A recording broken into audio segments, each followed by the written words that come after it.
What Was That Like contains adult language and content and is not intended for all audiences. Listener discretion is advised. I don't remember exactly how that conversation came about, but I do know that I started texting people and saying, "Hey, remember how we always joked about this? What would you all think about if we tried it out?" And much to my surprise, I had a reasonable turnaround of people who are like, "Yep, let's do it."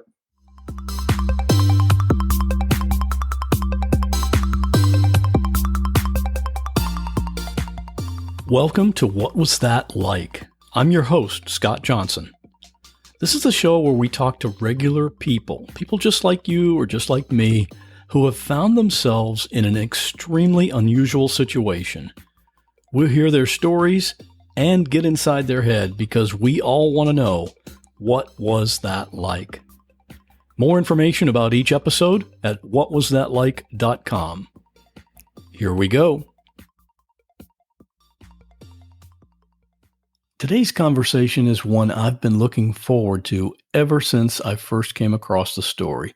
As you might know, I've said in the past that one of my goals for this show is to never be boring, and today's topic fits in perfectly with that goal.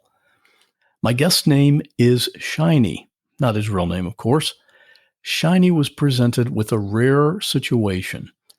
Some might even call it an opportunity. How would you respond if you were given the opportunity to actually eat meat that came from a human being?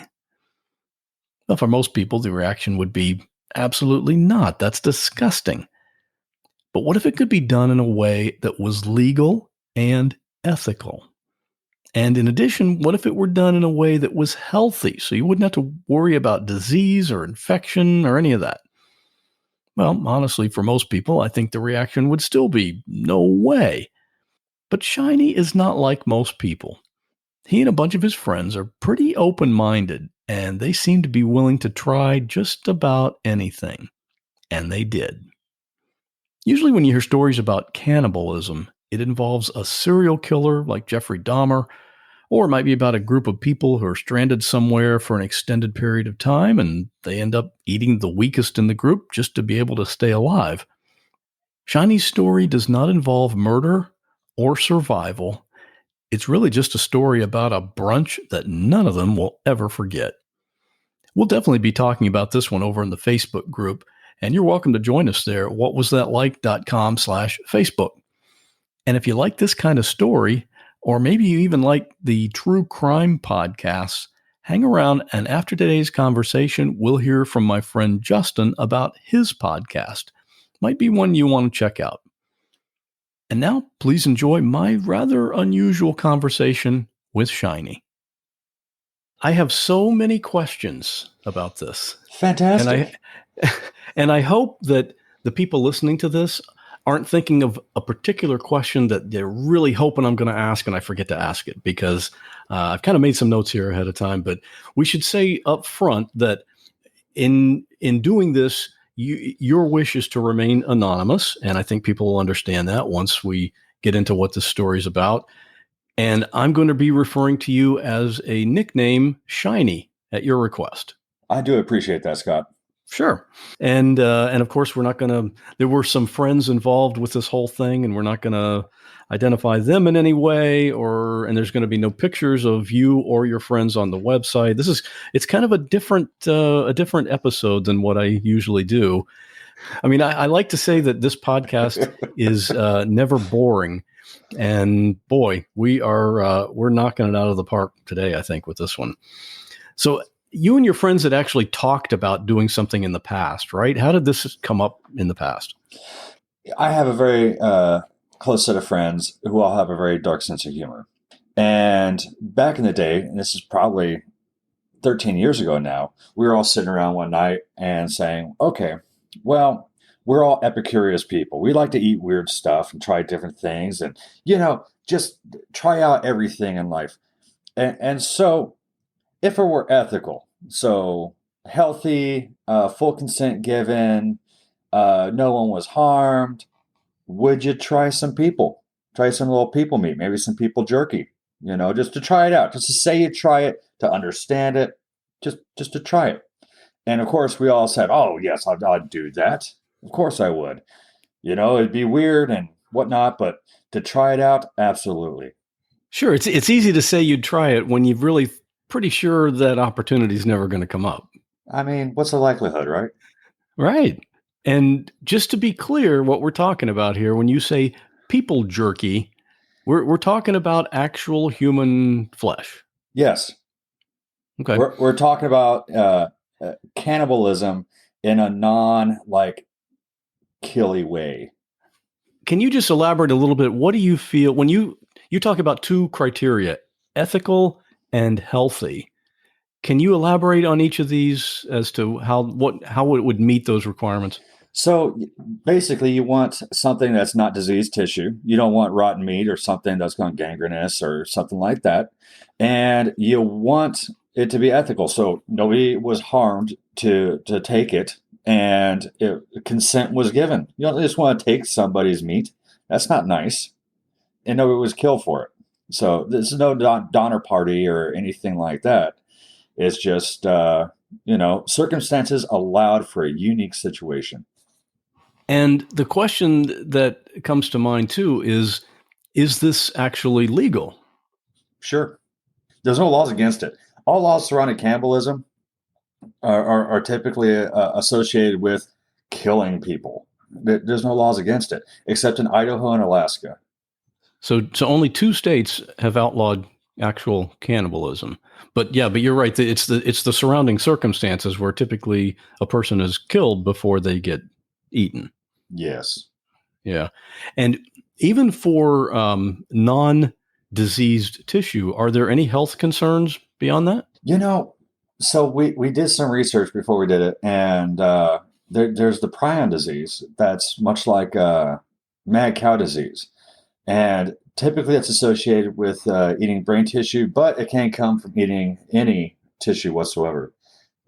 And it's a very low likelihood of that. Also, I've done blood tests and everything like that. I was in the hospital, and they ran all kinds of tests. I mean, I don't have any bloodborne diseases. I don't have any bacteriological infections. And before they chopped off the bottom part of my foot, they cleaned it up really well.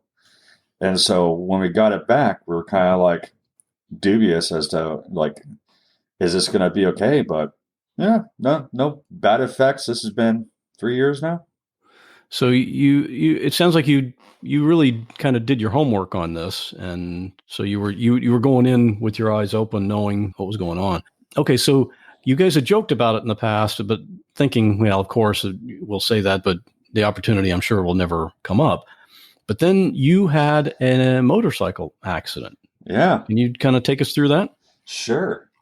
It was a lovely Memorial Day afternoon up in the mountains. I was cruising around on my motorcycle, was headed back into town, and there's a whole lot of little fishing holes along my little mountain route. And as I was coming up, there was some opposing traffic that had stopped and had their blinker on to pull across the road into a fishing area. I had 2 cars up ahead of me, and about 100 yards, and the cars had stopped. Both those cars went by, and then the car was still stopped. So I said to myself, all right, he sees me, he's waiting. And when I got about 10, 15 feet away, he hit the gas, pulled right into my lane, and hit the back of my motorcycle. I fishtailed, flipped it, and flew into the woods.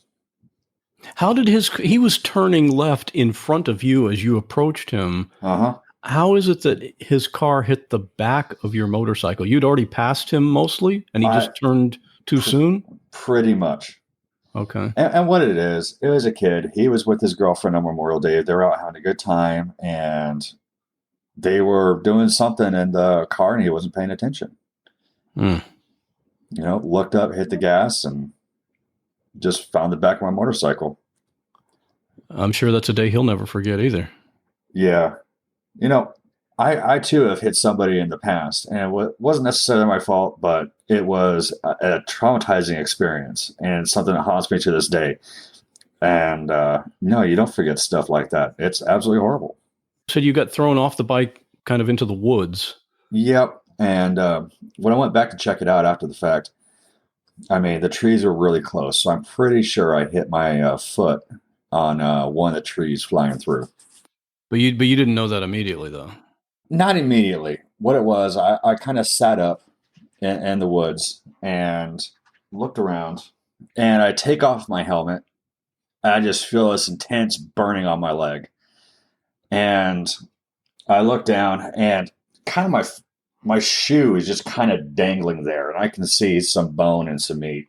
And I'm like, oh, that's bad. That's bad. And so I start screaming for help, and a couple people come down.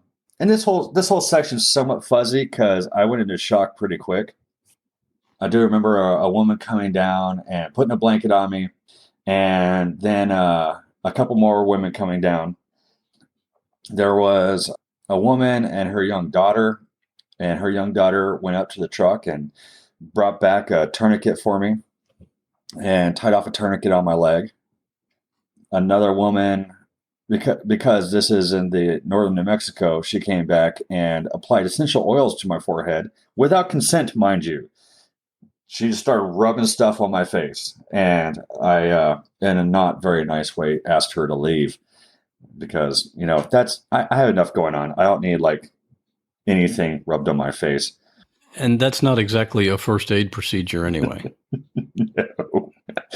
but for some people, that's just the end all and beginning. So right. I'm sure she had good intentions. She had great intentions. She just had absolutely no idea what she was doing.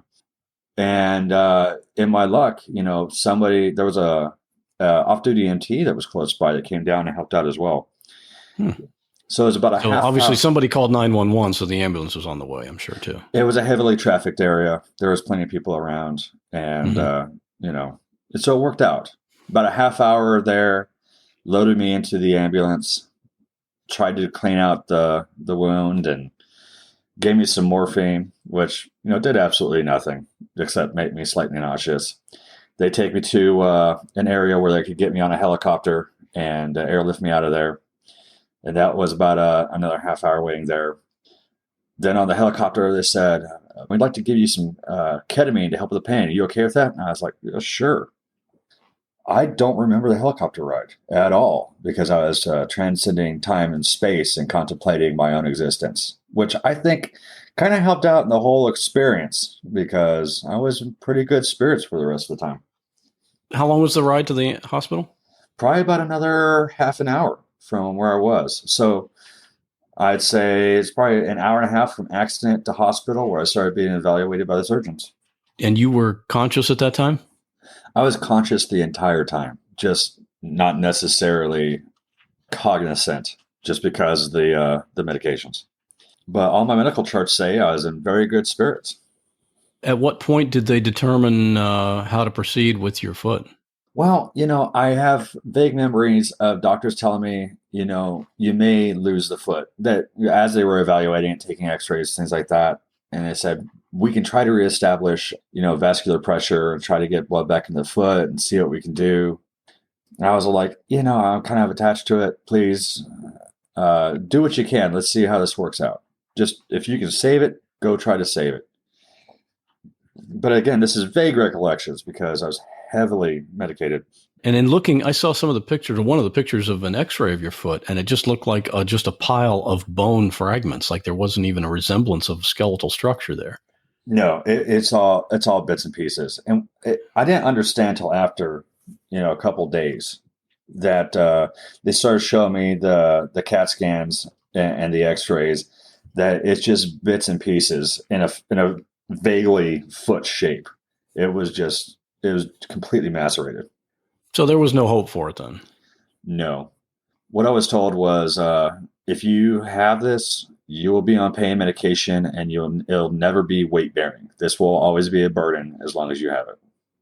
So it was a fairly easy decision? Not that it's easy, but the decision to amputate?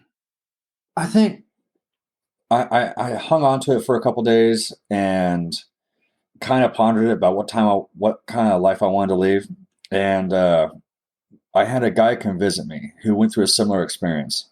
He worked with the Amputee Coalition and does peer visits. And his story mirrored mine in some ways. He was a military guy. He had an accident and basically pulverized his foot as well. And for 5 years, he went through surgeries trying to fix it. I think he has something on the order of 30 plus surgeries. And it had been 5 years in a wheelchair and on pain medications, being addicted to them and living with his parents and being completely depressed and not having any sort of life. And then he said, you know what? Take it off. And within 6 months, he has a life again. He's up walking around. He's off the medications and everything's better. And listening to that kind of cemented it to where I am not somebody to sit around. I'd go crazy. I can't have an office job because I can't, I got to be up and moving around. That's just not the kind of life I want to lead. So it was kind of at that point, I was like, well, yeah, take it off. Let's figure it out. So they took it off and saved it for you. Did you ask him immediately that you wanted to tell him you wanted to keep it? Yes. And originally it wasn't to eat it. It was, I wanted to taxidermy it or freeze dry it and have it as like a doorstop. You know, it's mine. I'm not going to let it go. You know, honestly, a doorstop, that sounds almost as weird as eating it. It's been fantastic. But, okay, so it is like $1,200 to freeze dry a foot. And that, I couldn't afford that at the time. And I called around to like 13 taxidermists, or my friends did rather, and nobody would take us seriously. And in all honesty, I don't know if they're allowed to handle human remains. So that may have been part of it. But I couldn't find anybody to do it. So I figured I'm going to have it and I'm going to cremate it. That way, at least, I have it with me. I know where it is. It's over on my desk right now in a little jar. Mm-hmm. So that was the original plan. It wasn't until after the surgery, after I'm home, that I started thinking about, well, if I get it back, like what if the meat's still good? What if we could like try that out? I don't remember exactly how that conversation came about, but I do know that I started texting people and saying, hey, remember how we always joked about this? What would you all think about if we tried it out? And much to my surprise, I had a reasonable turnaround of people who are like, yep, let's do it. You have a very unusual set of friends.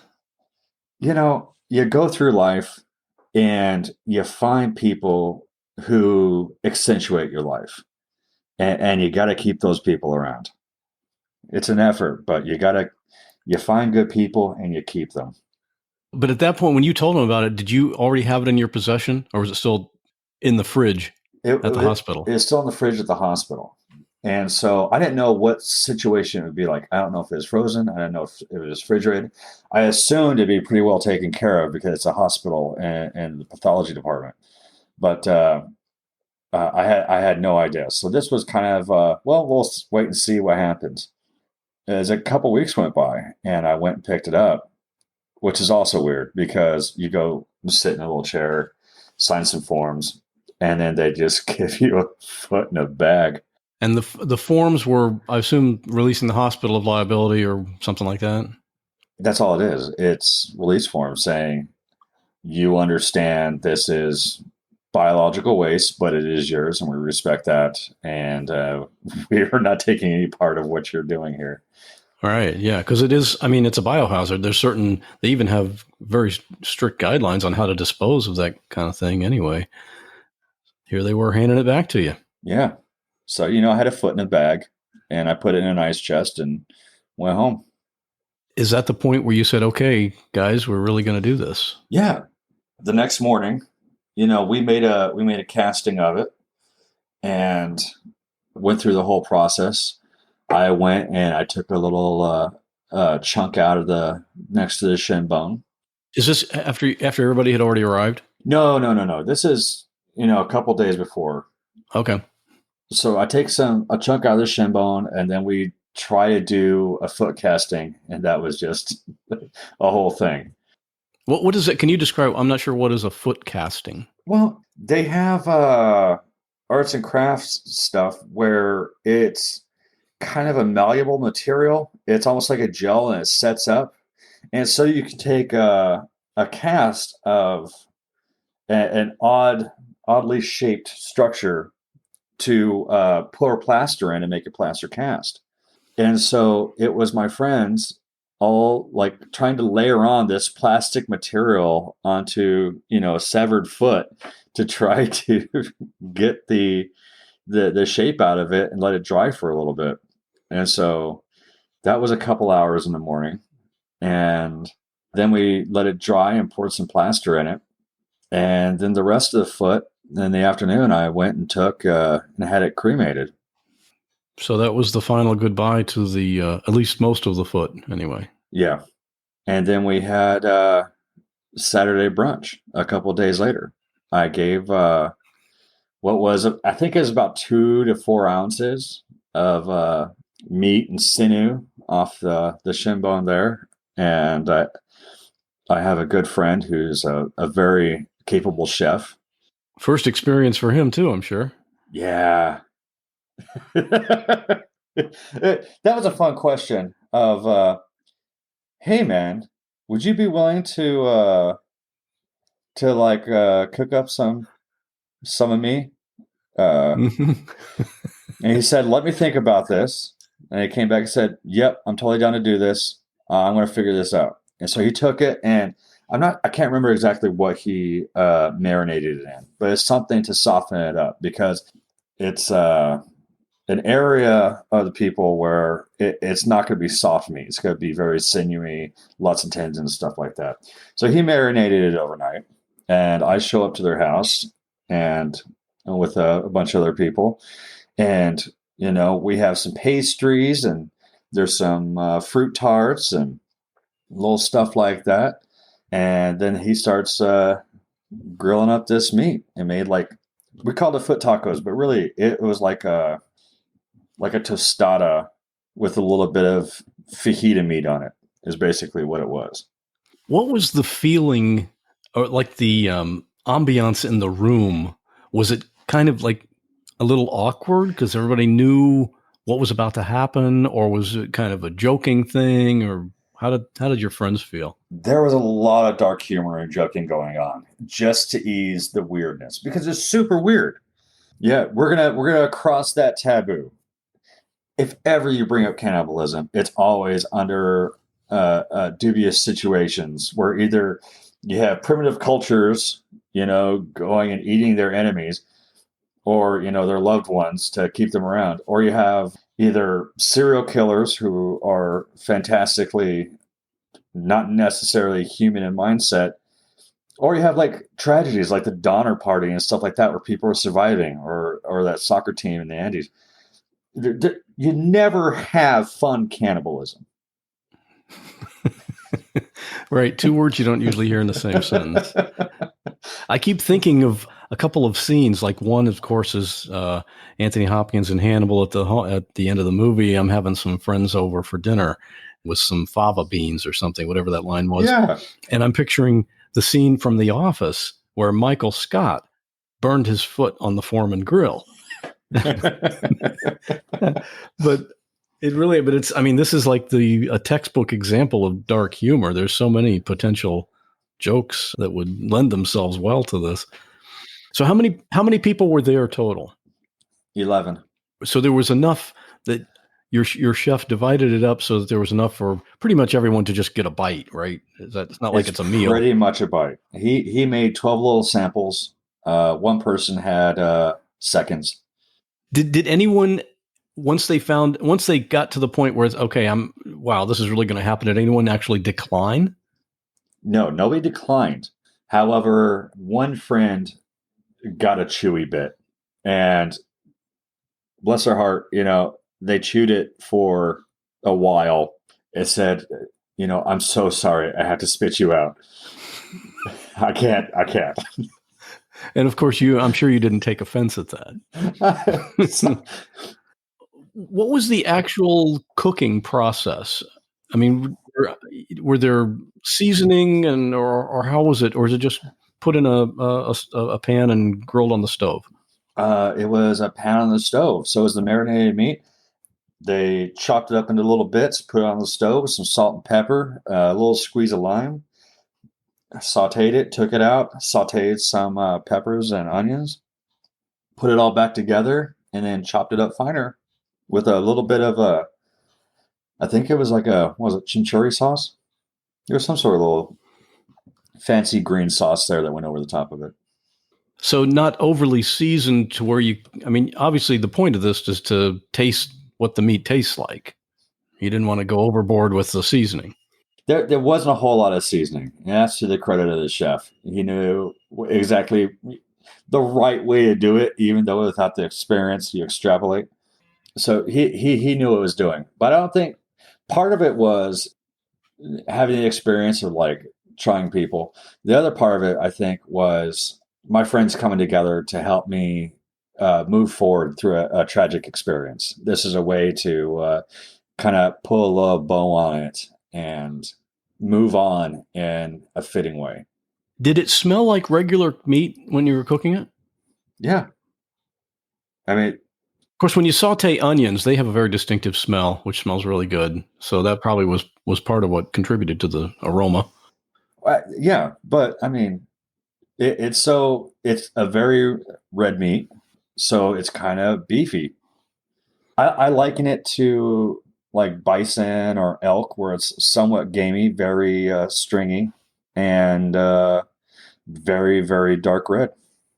And how would you classify the actual taste of it? Very beefy, like bison or like a gamey cow. I've heard it. They call it what is it? A Papua New Guinea long pig. It's supposed to taste a lot like pork, but it's not like pork, like domesticated pork, because if you have like old world heritage pork from older breeds of pigs, it's a really, really dark meat. The other white meat is, I think, just from breeding or something like that, because pork meat, it can be very, very dark. And so I'd liken it to like heritage pork somewhat. So the taste, I mean, that's one reason I'm sure everybody didn't gag on it. It's just, it kind of tasted like something they've had before. I would imagine it's more of a mental thing, knowing what you're eating. It is. Yeah. Because it doesn't taste bad. It's a little bit chewy, mind you, but it didn't taste bad at all. It tastes like a damn good fajita.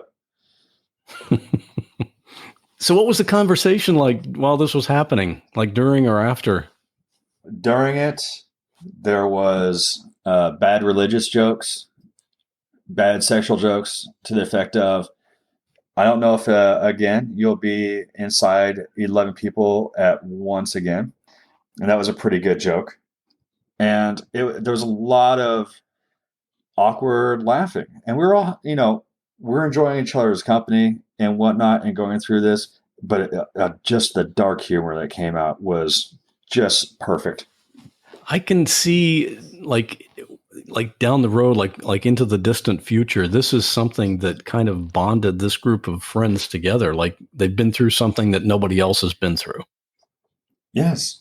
Two of the people that ate me were at my wedding last weekend. Is my best man.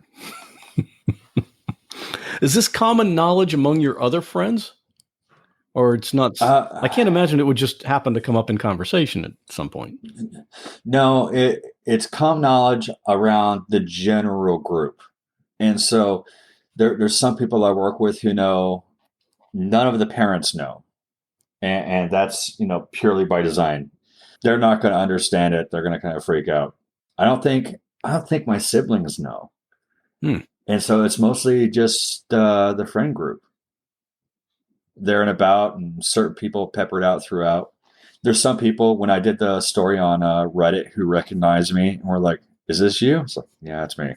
So it's here and there. It's not a lot of people know me by name or anything like that. Mostly it's just on the internet, which is what makes it a reasonable thing to do, because it's not this big story that everybody knows me as like, oh, that's the cannibal guy. I'm only recognized for the most part the internet, and that's just by linking to my Reddit handle. Right. Yeah. So it's a perfect type of weird fame. You kind of made Reddit history, didn't you? Well, a little bit. On the rare occasion that it does come up, and you're telling someone the story in person, Mm-hmm. what's the reaction, or is the range of reactions that you get? I'll tell you what. I'll tell you the first date with my wife. We chatted online for a little while, and she said, well, let's go meet. And we met up at a bar over by where she lived. And one of her, she has sets of first date questions that she would go through. And she said, well, what's the weirdest thing you ever ate? And yeah. Oh man, the one question I was hoping you weren't going to ask. So I said, well, I don't know you that well yet, so I'm gonna hold on to that. But I say the second weirdest thing is pig's ears. And she said, wait. Pig's ears is the second weirdest thing. You can't do that. No, I asked you, like, what was the weirdest thing? And I said, well, okay. So the weirdest thing I ever ate was a portion of my own amputated foot. And she kind of looked at me and said, she asked for the background story, and I told her, and she kind of looked at me and said, I don't know if I believe you, but okay. And about a week and a half later, my best man and his wife came down to visit, and she met them. And then it kind of dawned on her like, oh no, wait, this happened. And so within 2 weeks, it was absolutely confirmed that this whole story took place in her mind. She still dated me. Now she married me. So that's a pretty good litmus test. You tell somebody that you've done something like that, and it's either no way, I'm never going to see you again, or this guy's interesting enough that he might be husband material. Do you ride a motorcycle now? No, I'm not allowed. Not allowed by not who? By my mother. She went through a lot through that whole experience. Basically took care of me for about a month, staying with me and helping me around the house and whatnot. And she said, I don't want to ever go through that experience again. So just wait until I'm dead till you get on one again. And she got a pretty good deal because she's pretty young and healthy. So I'll be waiting for a while. You're going to be waiting for a while, but you don't have a fear of getting back on a motorcycle and riding. No, motorcycles is the best thing ever. So does that mean, do you now have a prosthetic for your leg? Yeah. Yes. And how's that worked out? Is it pretty comfortable, or what do you think? It's pretty fantastic. I think it's all about the fit, and technology's come a long way. It's not like, even back in the 80s, it was kind of a static thing, but with the new technology that's come out, carbon fiber and the availability of it, and new materials that have a lot of resistance and flex to them, it's fantastic. People don't know that I have a prosthetic unless I tell them, because I have a completely normal gait. I get around just fine. Oh, so even walking, people can't tell that you don't have any kind of a limp or anything, huh? No, I do pretty darn well, and I'm lucky in that, to where the way the surgery went and the fit and everything, I don't have any more extenuating circumstances that will cause me pain outside of things going on with the actual prosthetic. So yeah, I do pretty well. I get around. I go bicycle riding a bunch, and I don't run, but I didn't run before, when I had 2 feet. So it's not something I'm missing out on typically. But going hiking, going swimming, and whatever. I mean, I walk all day outside for my job. I work construction, and so it doesn't slow me down. Obviously, you are actually a real life cannibal now, right? Is that how you consider yourself, or do you feel any kind of stigma attached to that at all? I mean, there's definitely a stigma attached to it, and maybe more so to me because I am an auto cannibal. I mean, I ate my own flesh. So There's definitely a stigma attached to it, but I don't think the stigma applies necessarily globally, especially in this case, because it was ethical cannibalism. I consented to people eating. Everybody who ate me consented to eating me. Everybody knew what was going on. It wasn't like those stories you hear from South America or the East, where it's like somebody was killing people and serving it as street meat or anything like that. There was no malice involved in any of this process. It's interesting. You and I were talking before I hit the record button, and I mentioned that I'm a vegan. And so obviously I would not be eligible to partake in your little party. But then you brought up an interesting point that veganism means no animals were harmed. It really, I've never seen any veganism information where it talks about cannibalism. Because the concept of veganism is that you ethically can't put animals in servitude for your own well-being. So you're not going to keep cows and sheep and be milking them, because without their consent, that is a form of slavery.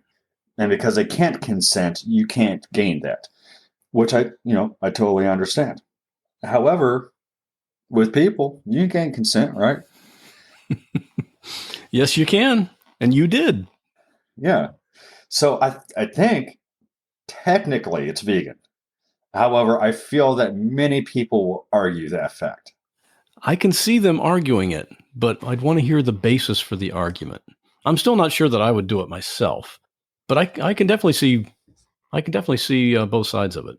Well, Scott, do you have any close friends who ride motorcycles? Because you never know. This opportunity may come up. Well, it may. And there's another podcast episode for me, right? Okay. One final question. Yeah. You've said that the accident and everything that happened after was the beginning of good things in your life. Can you elaborate on that? Well, I always have an easy life. Grew up middle class, never struggled, ever. Never had a thing that I had to overcome to gain, I would say, character. And so I just kind of had an easy life, going through everything, through college, through jobs, kind of listless, just existing. And then I had this brush with death and kind of learned to appreciate everything that I had. And I set some goals 3 years ago in the hospital. It was, I wanted to find a partner to experience life with. I want to travel, and I wanted to find a job to afford all that. So I left my sleepy little town, moved to a bigger city. I found my partner, and now I'm married. I have found a fantastic career where I'm still at the bottom of the pay scale, but making more money than I ever thought I'd ever make, and going to start to travel the world now.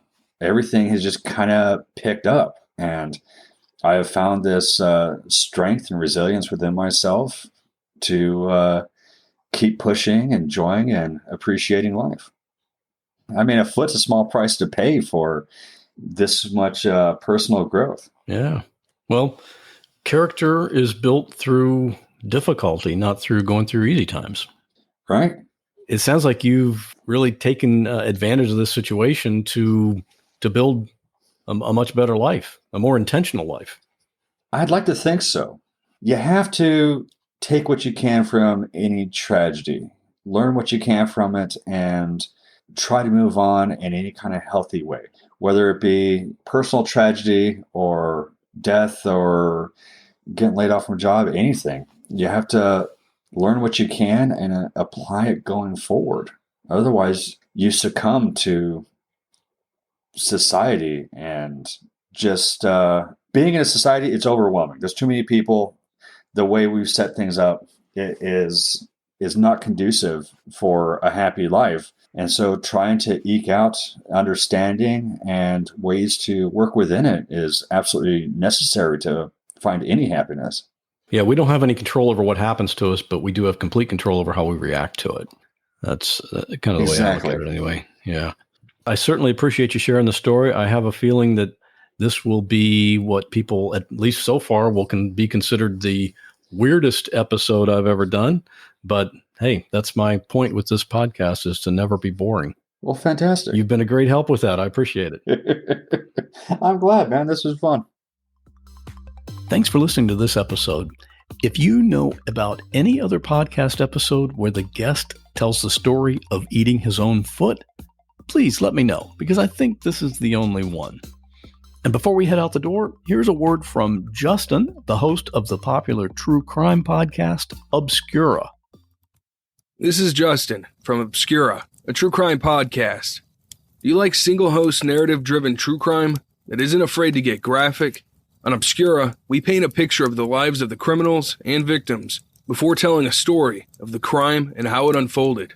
Add atmospheric production and audio clips such as 911 calls, and you have an idea of what we're about.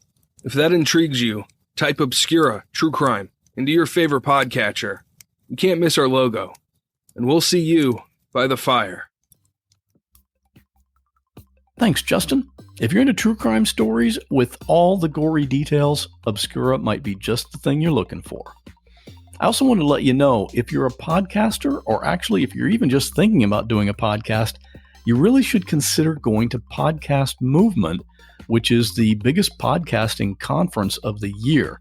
It's going to be in Orlando next month. That's August 13 to 16. I'll be there, so if you're going to be there, let me know so we can meet up. I've had some pretty good discussions in our private Facebook group recently. One of the things I asked the group is this: what other podcasts do you listen to besides this one? I'm thinking about doing some podcast promo trades with other shows, just like the one with Obscura today, and I want to make sure I target the shows that you guys like. Just another way to grab more listeners. And thanks again to those of you who support the show. If you'd like to be a patron and show your support for this show, you can do that at whatwasthatlike.com/support for as little as $1 a month. Thanks again for listening, and I'll see you here on the next episode, where we'll once again ask the question, what was that like?